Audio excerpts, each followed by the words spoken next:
Hello नमस्कार friend. तर हे आहे आमचं छोटंसं हॉटेल. बघू शकता जागा किती कमी आहे, तेवढ्यामध्ये करतो आम्ही इडली, डोसा, उत्तप्पा, पोहे, मेंदूवडा, शाबू खिचडी, पोहे सगळं आहे आमच्याकडे. चहा इथं बघू शकता आम्ही पाटी लावलेली आहे.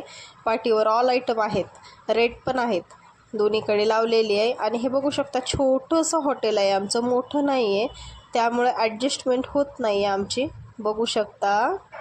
आणि हे डोशाचा तवा आहे, तुम्ही बघताय ना, ही वरचा आहे ना ते स्टीलचा असते, आणि जे खाली दाखवते काळं काळं दिसतंय ना ते लोखंडाचा तवा आहे, कारण डोसा क्रिस्पी फक्त त्याच्यावरच होतो. भरपूर जणांचे कमेंट येतात की तवा काळा आहे, तवा काळा आहे. तवा काळाच पाहिजे, डोशाचा तवा लोखंडीच असतो, काळाच असतो.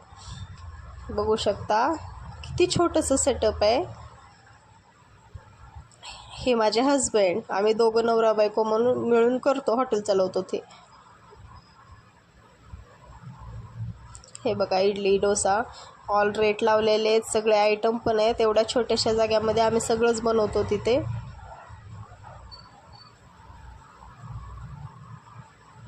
हे डोशाचा तवा मी दाखवलेला तुम्हाला, सगळं स्टीलचं आहे, फक्त त्याचा तवा जे आहे ते काळा आहे. काळा नाही, ते लोखंडाचा आहे.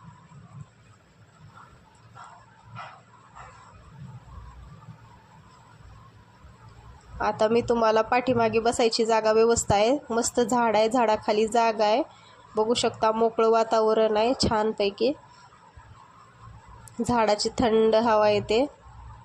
आणि हे पाठीमागून आमचं दुकान असं दिसतं.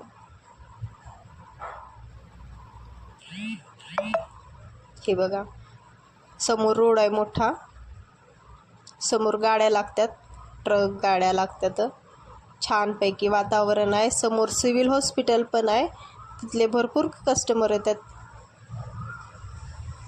हे बघा, आता हे डोशाचा तवा मी दाखवला होता तुम्हाला, आता मी तुम्हाला चाकूने साफ करून दाखवते. त्याला निघत नाही, ते लोखंडाचा तवा आहे आणि ती घाण वगैरे काही नाही त्याच्यावर.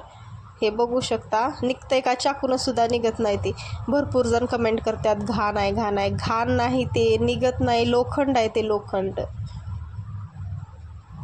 आणि हे असंच असतं, हे साफच आहे. जास्त दिवस यूज केला ना हे असं दिसतं. हे जास्त म्हणजे कमीत कमी फक्त 6 महिने यूज केलेला आहे.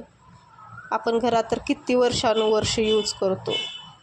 भरपूर जणांचे कमेंट येतात की तवा घाण आहे, तवा घाण आहे. तवा घाण नसतो. हे बघा एवढा मोठा पाऊस पडला आहे ना काल आमच्याकडे, एवढं छान वाटलं ना. इतके दिवस पाऊस नव्हता, किती मोठा पाऊस पडतोय बघा तुम्ही.